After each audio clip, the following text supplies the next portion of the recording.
What's up, homies, and welcome back. Do you guys actually remember what happened approximately a year ago, let's say during March, May 2014?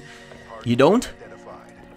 That's bad. That's real bad. Well, lucky for you, I'm here, and I'm gonna help you out a little. So, approximately during those months in 2014, just a little bit before the beginning of summer, there were some serious rumors according to which YouTube, aka Google, was actually really interested in buying Twitch, the big gaming live streaming service. Amazon was able to nick the deal and secure the deal, I believe, for approximately $1.5 billion, and Google, for the first time in its existence, was actually left out on a portion of the market that concerned the internet. I mean, think about it. Think about it real hard.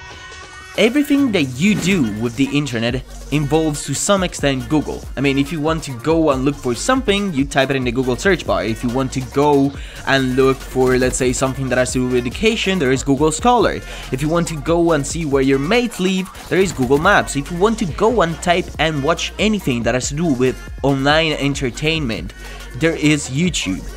I mean, YouTube is the second biggest and most used search engine on the web. Bing and all the other things are down there, no one even cares about them. This is just to show how actually important and powerful Google actually is.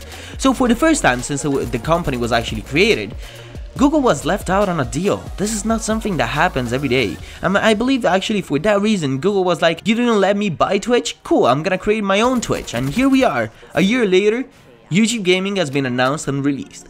Now, YouTube Gaming is basically the Twitch competitor, or the soon-to-be Twitch competitor for online gaming live streams. But that is not gonna be the biggest change that will actually occur on YouTube in the next couple of years. In fact, according to me and a couple of other journalists that wrote entire articles about this, I'm gonna link them down there in the description, YouTube is gonna change drastically in the next couple of years.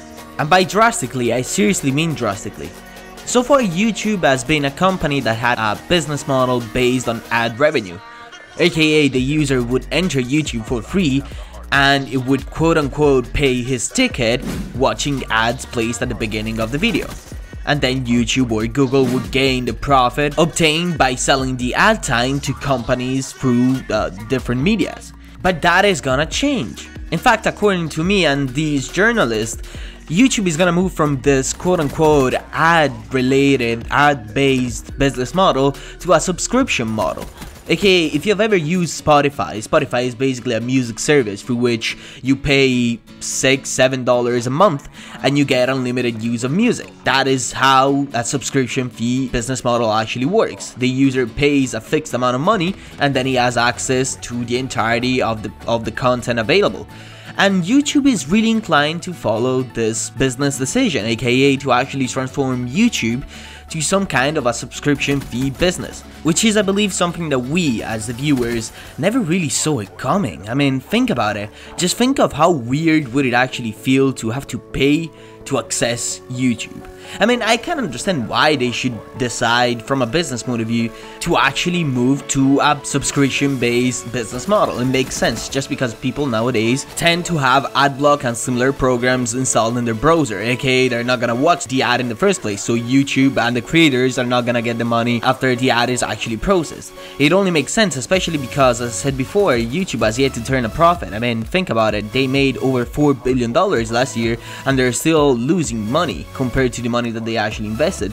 So it only makes sense from a business point of view to move to a subscription-based business model. And it only makes sense for them to actually approach and change their business model, considering that the other big change that will actually affect YouTube is the fact that YouTube is gonna launch their own music key, aka it's actually a service just like Spotify or Pandora Music or any of those services that follow a subscription business model just related on music. And just think about the crazy amount of music that you can actually find on YouTube. I would actually subscribe to that one and cancel my subscription to Spotify simply because of the amount of music that I could actually find here on YouTube.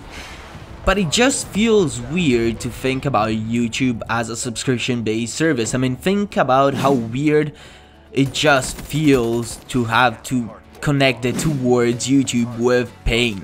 It doesn't feel normal, it doesn't feel usual. But maybe it's just me, maybe I'm just too used to the ad-related content that we have nowadays, the ad-related business model. I don't really know what to think about this, because on one side I'm like, yeah, I'm a creator, yeah, sure, a lot of YouTube money for the homie right here. But on the other side, I'm also a viewer, and a viewer, I believe, is not gonna pay to watch the content created by really small YouTubers, because correctly, this is not content you should pay for.